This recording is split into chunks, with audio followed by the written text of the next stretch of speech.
Welcome back to Elders Inspire Awe podcast, where elderhood is understood as the very frontier of human evolution. My name is Myra Tara, and this podcast is brought to you by Heroes Hermitage and the Sacred Mother Elders Council. Today, I want to share 3 reasons why elder mothers are the lovers and you are the loved. Elder mothers are the lovers and you are the loved. This is true not just as a metaphor, not as sentimentality, but as lived developmental reality. The first reason is that love is not what elders do. Love is what elders become. Let me explain. The year-long journey to counsel crosses 2 leverage points in the human lifespan. A leverage point, as systems thinker Donella Meadows taught us, is a place in a system where a small tweak can yield large, positive, and permanent change. In her words, a small shift in one thing produces big changes in everything. So this is a leverage point. A small tweak in one thing makes big shifts in the entire system. These 2 leverage points represent 2 huge opportunities for genuine developmental transformation. They are moments when identity itself reorganizes. You don't just think differently, you feel different. You know yourself to have evolved. I was gifted with an intuitive sense of these leverage points, which is why I naturally became a developmental psychologist. This instinct became clear as I lived through the first leverage point, and it is being affirmed again right now as I live through the second. What changes the most is our relational awareness.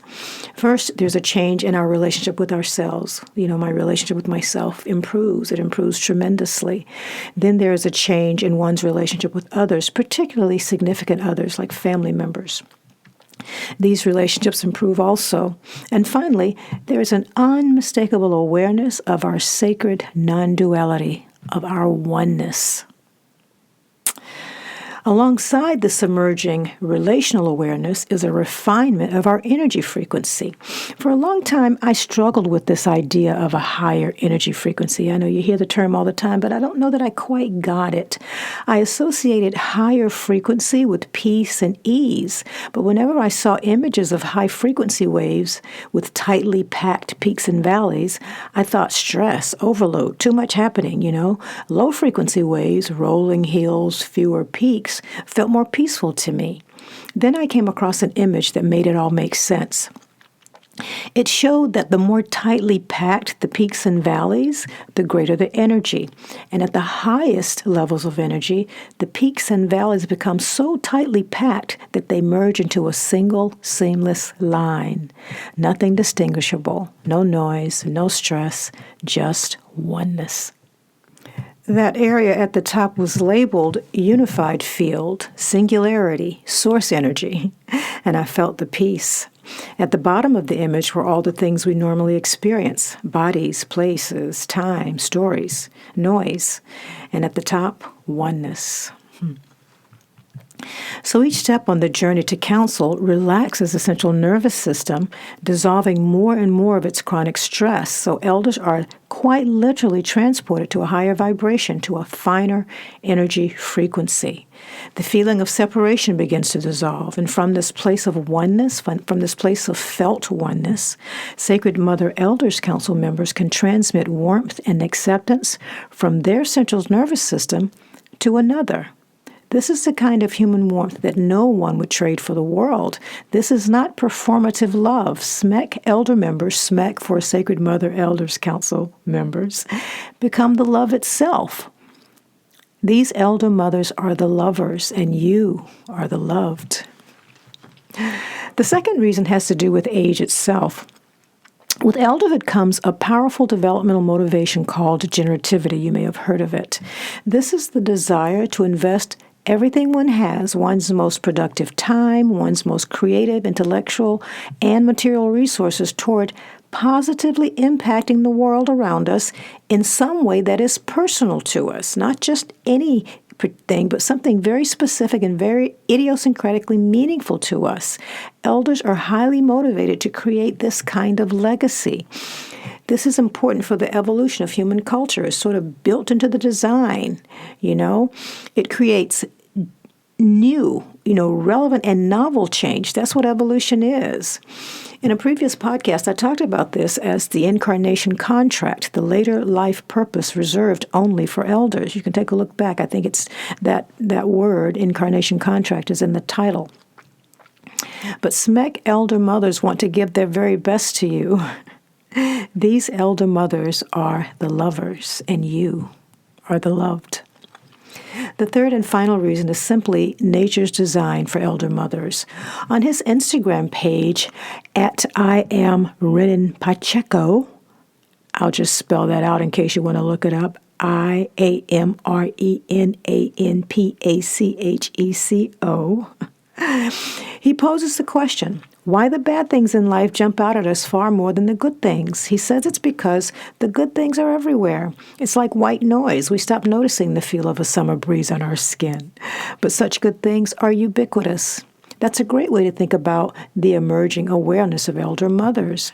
We become increasingly sensitive to life's benevolent container, to the field of unconditional love that is detectable the more we center down.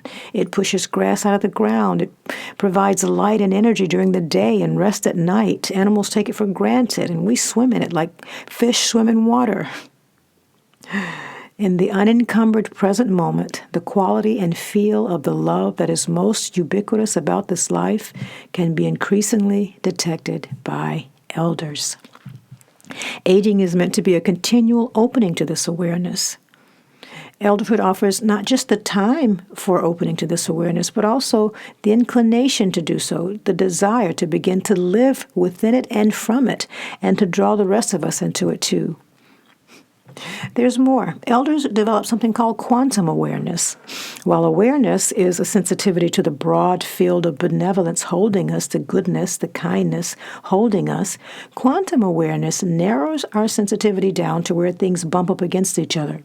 So I happen to have a fixation on animal relationships. I have tons of videos on loving animal relationships. It's their quality of intimacy that just astounds me. A kind of longing and wonder take over as I watch them cuddle and frolic and rest.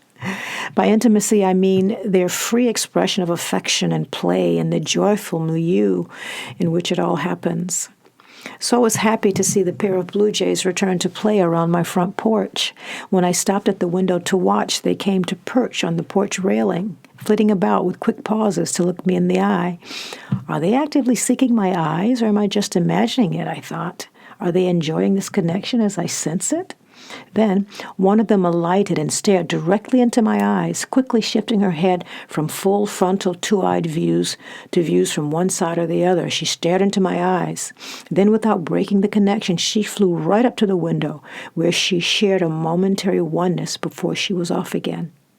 Her body would have touched my face were there no glass pane between us. I was overjoyed. Quantum awareness resides at the level of the simple intimacy between us, in our oneness. Elders reside here too. Their capacity for intimacy is astounding. They don't fear intimacy. They seem to feed on it. And our 5 concurrent loneliness epidemics in the United States right now could use what elder mothers do naturally. Elder mothers are the lovers, and you are the loved. There is an unprecedented opportunity at this present moment for elder mothers to help shepherd our culture toward wellness. In the United States alone, 10,000 people turn 65 every day. By 2030, over 65-year-olds will make up 21% of the population. By 2050, the population over 65 is expected to exceed 90 million. Making this demographic nearly half of the population. That's a lot of elder mothers who could function as gentle, peaceful agents of an inevitably emerging culture change. Now is an exciting time to be an elder. Elder mothers are lovers, and you are the loved. Thank you so much for listening to the Elders Inspire Awe podcast. If this message resonates with you, please like, follow, and share this episode with an elder mother or someone becoming one. And if you feel the council calling you, please join our mailing list. I will put a link in the comments below, or reach out to us at contactus@hearershermitage.info. Until next time, be well.